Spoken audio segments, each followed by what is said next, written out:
Nama Wiji Tukul dikenal sebagai salah satu aktivis Indonesia di era Orde Baru. Tak hanya seorang aktivis, Wiji Tukul juga adalah seorang penulis puisi perjuangan.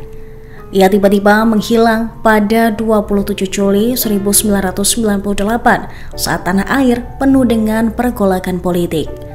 Tak ada yang mengetahui keberadaannya hingga sekarang. Sosok Wiji Tukul menjadi simbol akan protes karena puisinya dengan mudah melebur dalam setiap momen penolakan dan berbagai aksi protes. Salah satu kalimatnya yang sangat terkenal adalah bait terakhir dalam puisi berjudul Peringatan, yaitu hanya ada satu kata, lawan. Wiji Tukul lahir pada 26 Agustus 1963 di Solo, Jawa Tengah.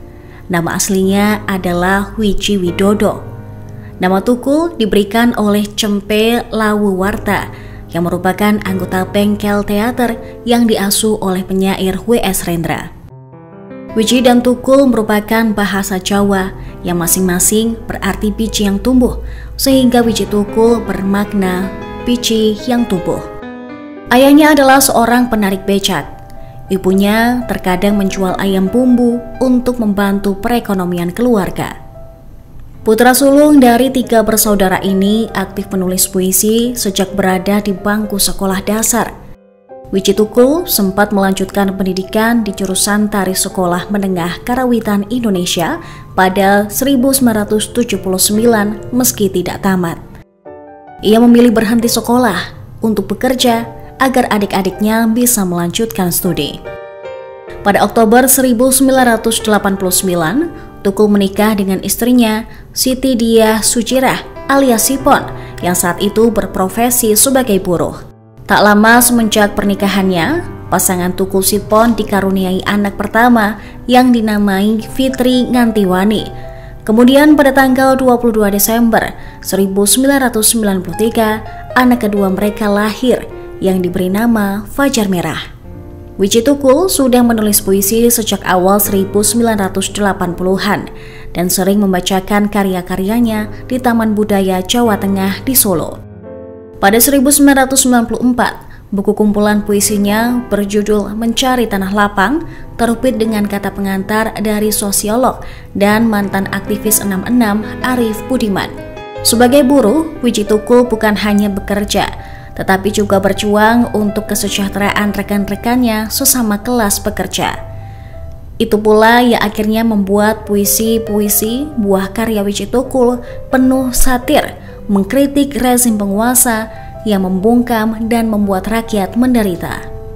Kata-kata puisinya kerap menjadi penyemangat para aktivis kala memperjuangkan kebenaran melawan rezim Orde Baru. Awal mula menghilangnya Wiji Tukul tak lepas dari peristiwa 27 Juli 1996 atau kerusuhan Kuda Tuli.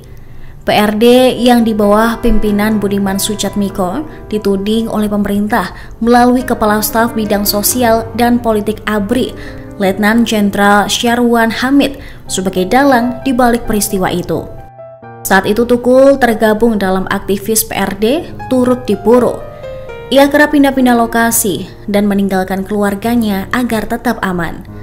Pada tahun 1998, Wiji Tukul menghilang.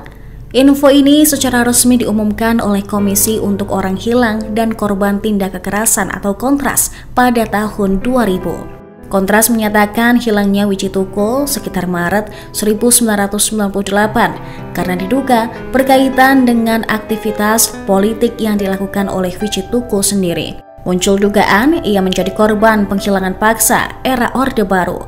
Saat itu bertepatan dengan peningkatan operasi represif rezim Orde Baru dalam upaya pembersihan aktivis politik yang berlawanan dengan pemerintah.